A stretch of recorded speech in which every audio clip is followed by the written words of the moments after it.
We believe that it is happy teachers that can create happy students and happy schools. Can teachers thrive without burning out?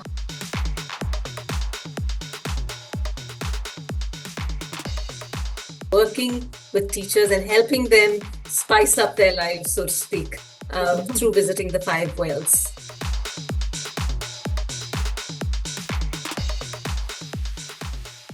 Welcome to Changemakers in Education, Empowering Teachers and Transforming Learning, a podcast by Sterlite EdIndia Foundation, where we explore how leaders are transforming education in India. Today, we are honored to have Ms. Maya Menon. She is the founder and director of the Teacher Foundation with us. Just to give a brief to everyone about Ms. Maya, she has been in the field of education for over 3 decades. She has in her area of professional experience includes conceptualizing, designing, and implementing a wide range of programs in schools and teacher-related programs, including the Wipro Applying Thought in School Teacher Empowerment Program, which started in 2001, and the Safe and Sensitive Schools initiated in 2009. Currently, her research is going on for the standards for social and emotional learning for Indian schools. She has been accredited teacher trainer for Jenny Mosley Consultancies UK for training teachers. Maya has written on issues concerning educational practice and management in leading publications like the Times of India, Economic Times, etc. She's also been invited to be on the National Technical Committee set up by the National University for Education Planning and Administration for developing standards for school teachers. Welcome, Maya, on board, and thank you so much for giving us time. To start with, we do know that you started your journey as a teacher, and probably as you said in the 1990s, and then you decided on to have. Sorry. So I just want to correct you a couple of things. I think the little bio that you read is a little dated. I've been actually 4 decades, or a little over 4 decades in education. Okay. And the research that we've done for developing standards for social emotional learning, it's already been up. It's already available on our website, which is it's a freely downloadable resource. Okay. And it has also been mapped by Harvard University's EASL Labs as one of the social emotional learning frameworks from across the world. And it has been found to have the largest amount of depth of focus too. So some of it is maybe, I'm so sorry, my mistake that I should have perhaps given you an updated thing. You may have picked it up from somewhere. Absolutely. Okay, I just wanted to correct that. Great. Okay, thank you so much. Our bad, I think. Over to your question. So just wanted to understand, you started your journey in this education sector as a teacher, and post that you have founded the Teacher Foundation. So what was your inspiration? What was your intent, and how has the journey been? Sure. I think it's a big loaded question, Khyati. There's so much to talk about. And as I said, I need to go back 4 decades in time to my start as a teacher, because I started as a very young teacher at the really young age of 20 after having done my B.Ed. And I didn't think I would stay in this profession for more than a couple of years. I thought, let me try it. Because I wanted to get a job. So that was how I started. This was in the early 80s. And I must say, I always tell people I grew with my students. I grew up in terms of understanding education, teaching, children, learning, etc. as my students surely grew. And after about 8.5 years, nearly 9 years of active teaching as a school teacher in a high school in Delhi, I moved to Bangalore. And I joined the Times of India to set up the newspaper and education program. It was a new program, NIE. I'm talking about pre-internet, digital technology and so on, which is so pervasive now. And the whole aim of the NIE program, or the newspaper and education program, was to use the newspaper as a living textbook in the classroom. And I love the idea because it still involved teaching, it still involved education, it still involved working with children and schools. But I was doing things I was working with schools, but from the outside. So I set up the NIE program for Times of India in Bangalore, and I was with them for about 7.5 years. Now, the reason why I'm talking about this is because that was the genesis of my desire to work with teachers. Because while we were doing lots of interesting workshops in every school, every week, in about 50, 60 schools across the city, it's a newspaper in interesting ways, whether it's to teach mathematics or science or social sciences or language, or even things like music and dance and so on. We found that while children were enjoying the sessions, they didn't take it as real learning. And that's got me thinking. It made me realize that even though most of us who were conducting these sessions were qualified teachers, that got me thinking that perhaps unless the teachers themselves did it, their own teachers did used innovative methods regularly in the classroom, children are not going to just not going to think learning is this kind of learning is a legitimate way of learning, which is fun, engaging, participatory, and so on. And we did try to get teachers involved. We used to keep saying, teachers in each of the schools, why don't you come and sit in? Because you can do the same thing when we are not there in the school, using the newspaper as a living textbook and so on. But they were happy to just let the class be with us because they get to sit in the staff room. That's when it struck me that if you want to change schools and education, you have to engage with the adults in the school system. Children are the beneficiaries of an education system, but they can't change school systems. If you want to change education systems and schools, etc., you have to engage with the teachers, with the head teachers, with the school managements, and of course, even with government officials working in the Department of Education. So that was the genesis, and this was way back in 1995 that I decided I want to work with teachers. And so I decided to leave the Times of India. I went to the UK. I want to study a little bit more. I did an MBA in education management in the UK, and to get a more international perspective on the challenges of schools, education, etc. Because I had a good understanding of Indian schools, but I wanted to get an international perspective. And then I came back, and with the idea and dream of setting up a center for teachers, by teachers, for teachers. Teacher Foundation didn't begin immediately because I came back in 1996. 97, I joined now a well-known education a center for designers. It's the Shrishti School of Art, Design and Technology. I was their director for a couple of years. Then I set up a center for the same organization that runs the Shrishti and Malya Aditi International School. I had the dream of setting up the Teacher Foundation, but Teacher Foundation didn't happen immediately because when I came back, it was 1996, 97. I was with the Shrishti School of Art, Design and Technology for a couple of years. Then for the same trust that runs the Shrishti School of Art, Design and Technology, I set up a center called Jagrati, the Teacher Center. And after that, after another 3 years, that's when I decided that I need to set up an independent center, which is not affiliated or associated with any other institution, but is a center, standalone center that focuses specifically on schools, school improvement, teachers, head teachers, principals, etc. And that was in 2002. And since 2002, we have worked with thousands and thousands of teachers. I think at the last count, we have worked actively with about 102,500 teachers so far. Great. So just, taking cue of what you were just saying that, when you were with Times, the Times of India, and you used to go to the classrooms, that's where you realize the need for, to train our teachers. Be it private schools, be it government schools, teachers are always grappling for time. They always say that, we have so much of admin tasks, so many out of the classroom tasks. There's a burnout, there's a limit, even though they want to learn, there's a limitation. They have so many other things to take care of. So can teachers thrive without burning out? How do they maintain that? I'm sure you must be coming through those kind of problems in your, when you talk to teachers. So how can they thrive in this thing?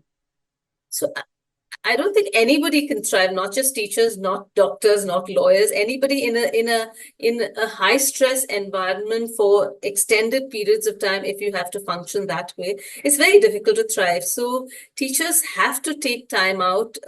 Any job that involves engaging with people. Right. Teaching is perhaps the most people-centered profession, because you're constantly engaging with large batches of children, 40, 50, 25, and so on. And you're constantly doing it hour after hour, week after week, month after month, and often year after year. So it can be very stressful, because you're constantly managing people. Right. And if you're actively managing people, young people, colleagues, parents, etc., it is very stressful, which is why at the Teacher Foundation, we do a lot of work on teacher well-being also. We believe that it is happy teachers that can create happy students and happy schools. We need to have teachers who are happy, calm, energized, who feel energetic. If a teacher who comes in just sort of strolls into the classroom in an angry, frustrated manner, she or he is not going to be a good teacher. However wonderful a specialist he or she may be in the subject they're teaching.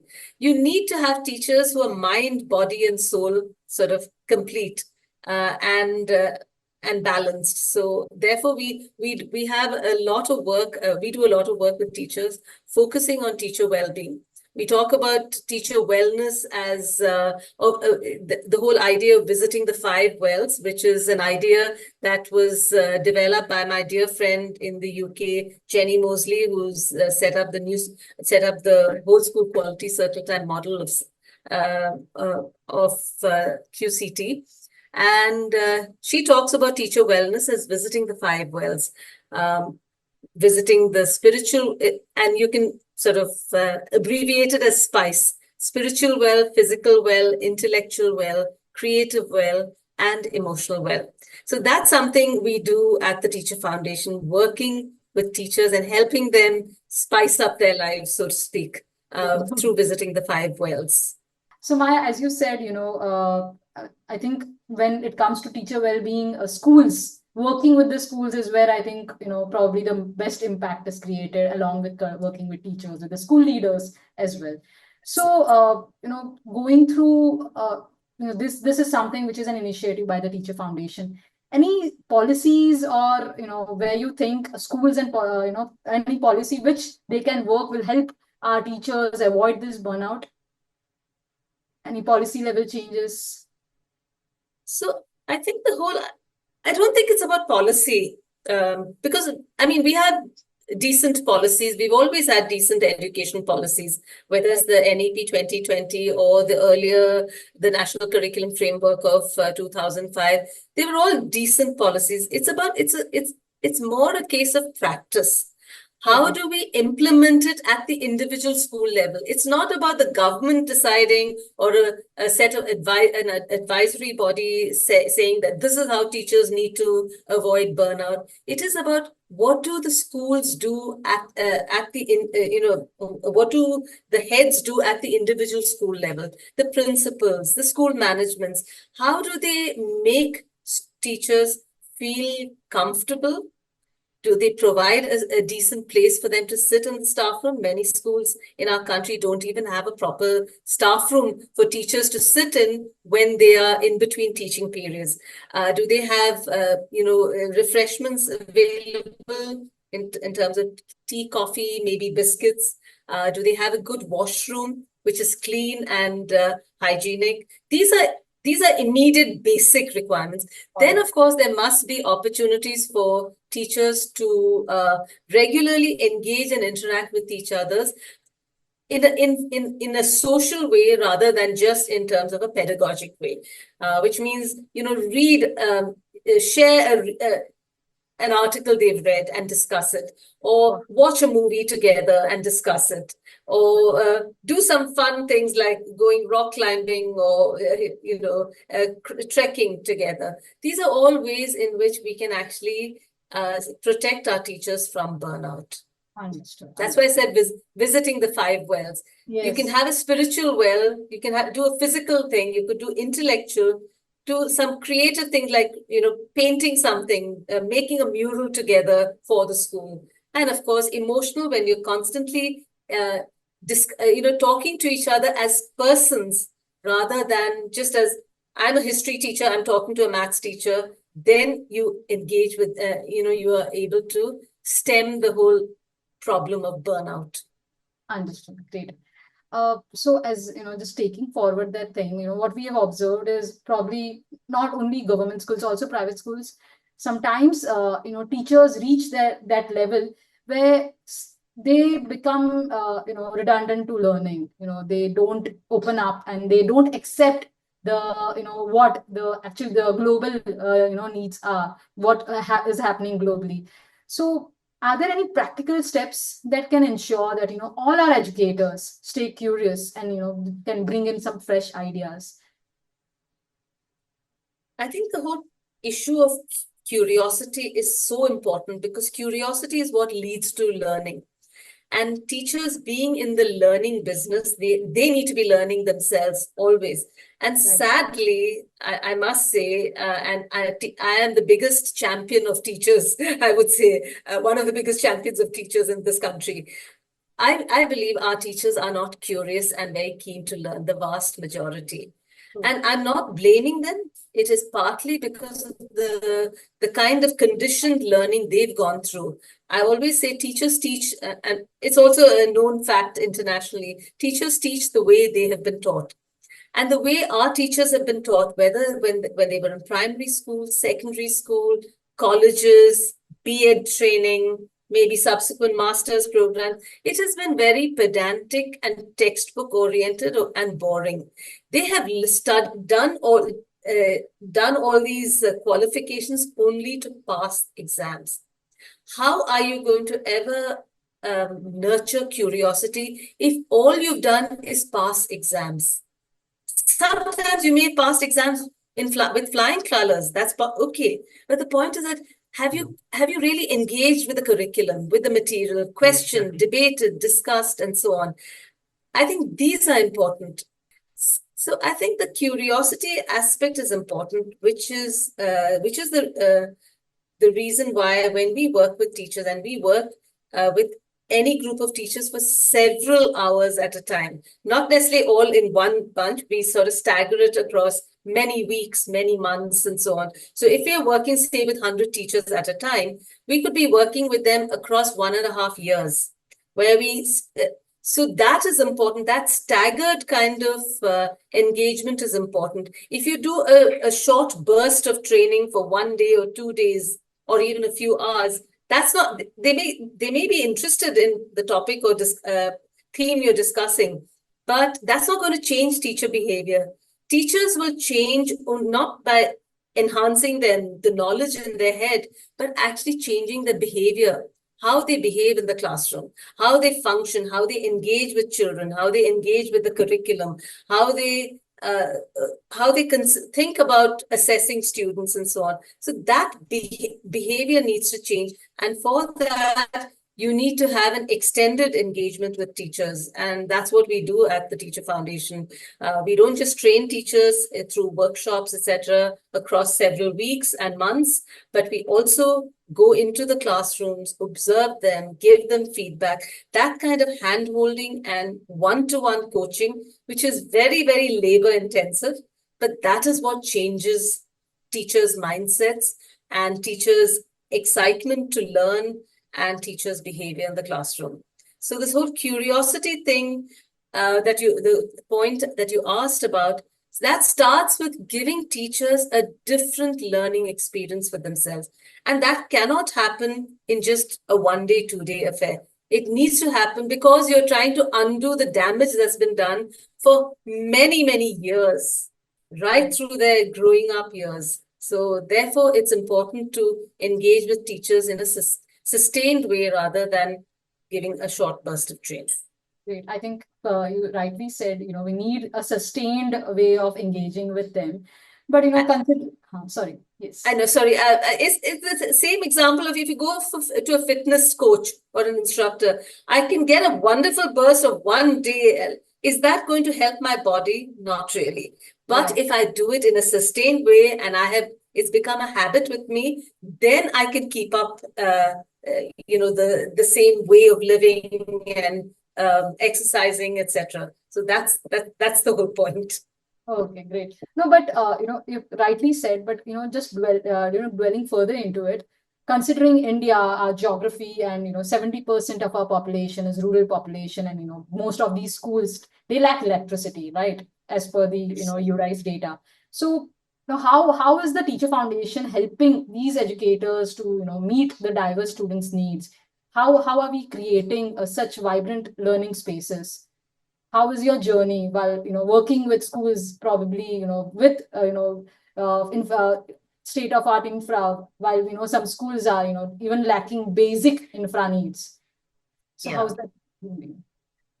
So, as I said, our focus is the teacher. It's not the infrastructure that surrounds her or a lack of infrastructure that is around her or him. We focus on the teacher. So, we help the teacher become a lot more self-sufficient. So, we have worked with a lot of very rural schools and therefore teachers who function with very, very limited resources. They just have a classroom, hopefully some benches and a fan and a blackboard, and that's it. Yes, they often do not have a computer lab, or even if the computer lab is there, the computers may not be functioning. So the whole purpose of the work that we do is to help the teachers become a lot more resourceful. When I say a teacher is resourceful, it doesn't mean she has to depend on other people's resources or digital resources. The teacher can be resourceful because, especially in rural parts, because you can take the children out.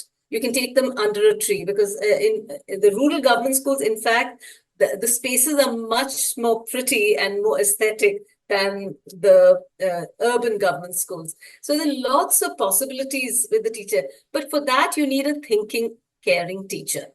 That is what we're trying to do.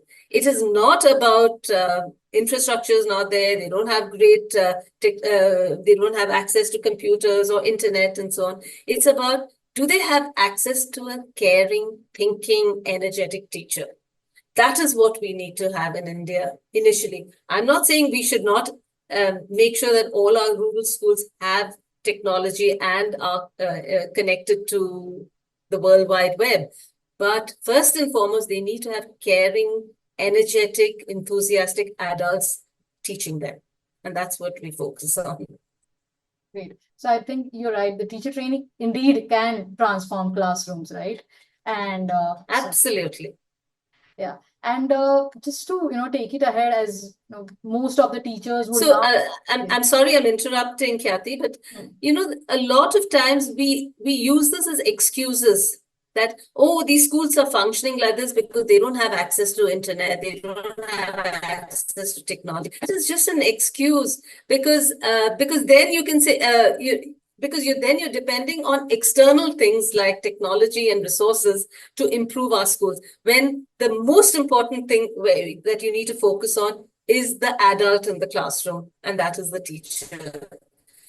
So while I definitely agree technology is important in today's day and age, especially with AI coming in a big way, in our rural schools, unless we can only fix our rural schools by helping the teacher perform better. If we have a thinking, caring, energetic, enthusiastic teacher in the classroom, she will fix a lot of other limitations that exist in our rural schools.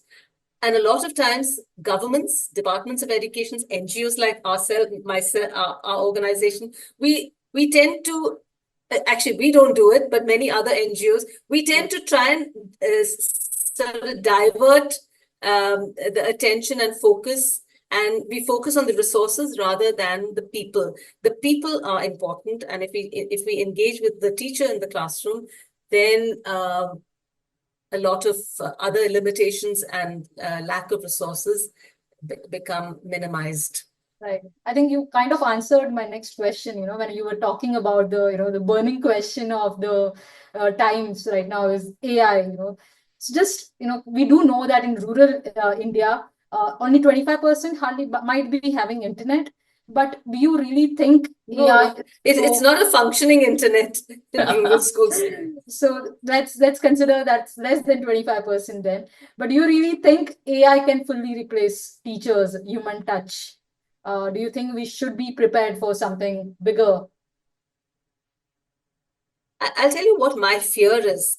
My fear is that in a country like India, where we tend to take shortcuts all the time, we will try to use AI to replace teachers because teachers can't be fixed, we say. So it's easy to put AI, and robots, etc., into schools because they will teach well. That is dangerous. So my direct answer about can AI ever replace teachers? No, AI cannot replace teachers. It's like saying, can AI replace parents? Of course not. So it's the same way AI cannot and must not replace teachers. My fear, however, is that in a country like India, where we tend to take shortcuts, we might try to fix the problem Right. of lack and of teachers, as well as the lack of poor the prevalence of poor quality teachers in India and poor quality teaching in India through AI. That is not okay. So that's my fear, that AI, we may use AI because we tend to think of technology and AI as the panacea of everything. It isn't. We need to it's the harder job to do, helping teachers become the best they can be in each of their schools and classrooms. That is the harder task we have to undertake, all of us, NGOs who are working in education, as well as, most importantly, the departments of education in every state. If we don't fix it, then we will depend on AI to fix it, and that's my worry. Got it. True, so true. So, absolutely, you're right. Teacher training is the need for the day. We need our teachers to be, better prepared in the classrooms. Provide at the end, our aim is to provide quality education to our children, right? Yeah. But how do we make our teachers better prepared? Training, yes. But what do you see are the biggest gaps in the training? When you are, giving this training to teachers. There are so many other NGOs involved.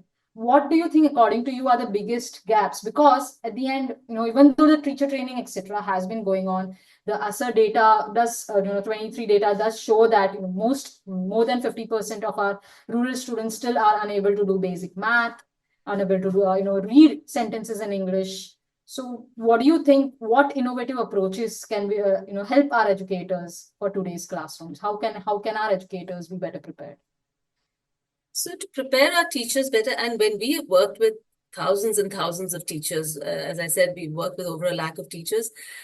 When we work with teachers, we first engage with them at a personal level. We need to get to know them. Who are, because many teachers, especially from government schools, come with a lot of resistance. Why do we have to sit through this training? And you're saying it's not just one day, it's going to be so many days across several months and so on. So first and foremost, you need to understand the person or people that we're trying to help develop and change. So a lot of our initial sessions are focusing on the teacher at a personal level. And then slowly, so that it helps to bring down their guard, bring down their resistance. It's this whole thing of, otherwise they get into resistance and denial mode. And then once they're stuck in that loop, then there's nothing amazing that we're going to be telling them about good pedagogy and it will not have any impact on them, which is why we engage with them at a personal level. So we focus on the teacher as a person, teaching as relationships. These are some of the things that we focus on. And then we look at helping them understand children, manage the classroom better.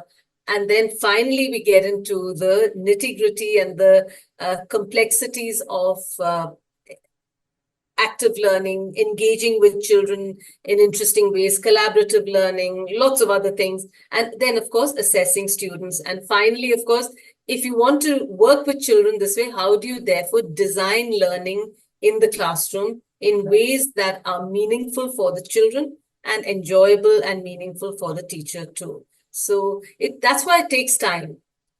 Just giving them a quick fix pill does not really enhance teaching or improve teaching. So to make them better prepared, you have to help them understand the teacher from where they are.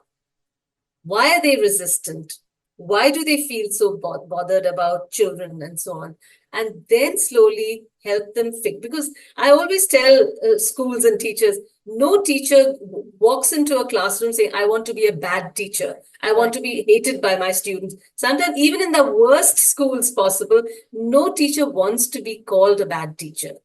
But unfortunately, many of our teachers are very ineffectual and function very suboptimally. And so we need to tap into every person's desire to be a better person, better professional. And that's what we try to do. It's hard work, no question. It's not something that happens easily. It requires time. It requires a lot of patience on our side, and a lot of will on the teacher's side also. So true, so true. Actually, at Sterlite Foundation, or EdIndia Foundation, also what we do, Maya, is that we work with pre-service teachers. So we have the two things we do is create safe space for our teachers, pre-service teachers, so they can open up, they can understand that what we are doing is for their benefit, and so that they have the right kind of growth mindset to take and absorb and engage with our trainings. Pre-service teachers are always, they're far more, ready to learn. It's in-service trained because they have not been corrupted by the system, by the education system. So it's always good to reach out to young people at the pre-service level who are wanting to be teachers. Because if you can set the good foundations at that time, then it's much easier when you're working with them later for in-service, because you've all at least provided them good, decent foundation. Yeah, so that was the idea when we first worked with in-service. We thought, why not tap with the people, the teachers, who are going to be our future teachers. Probably, help them build a better and a stronger foundation. What now we have realized, Maya, is that, of course, we are trying to bring a change. We are trying to make teaching an aspirational profession, which is kind of a difficult job at, where we are. But, considering India, considering the youth, considering the kind of different professions we have, engineering, medicine, pharmacy, etc., teaching is not always the first, aspirational job for our young, India, youth. So what do you think? How can we make it a dream job for our young Indians? What could shift, what could help, change that mindset? Yeah. So I think it's important for young people. See, why do they aspire to be a doctor, engineer, lawyer, work in the hospitality industry? Because it looks cool. Right. There's an image of coolness, and you're modern, you're progressive, etc. Sadly, with teachers, it's a female-dominated profession. Teachers wearing saris and standing in front of a class, teaching, reading out from a textbook, and so on. So we have to change. We have to bust that image of teaching. Many years ago, this was, I think, 1980s or 1990s, I think. In the UK, the UK government did a huge campaign of just making education, teaching seem cool. And we don't do that. We feel teachers have to be very responsible, very purposeful, very serious, and so on. We need to make teaching fun. We need to, and teaching is fun. Children keep teaching fun. So you have to have teachers who are bright, energetic, smiling. A lot of times, very nice people when they're in our workshops as teachers. When they're in the classroom in front of children, they tend to take on a very stern persona. And we've had to tell them, why do you not smile more in class? Because you've got such a lovely smile, and that's makes you so engaging with your students.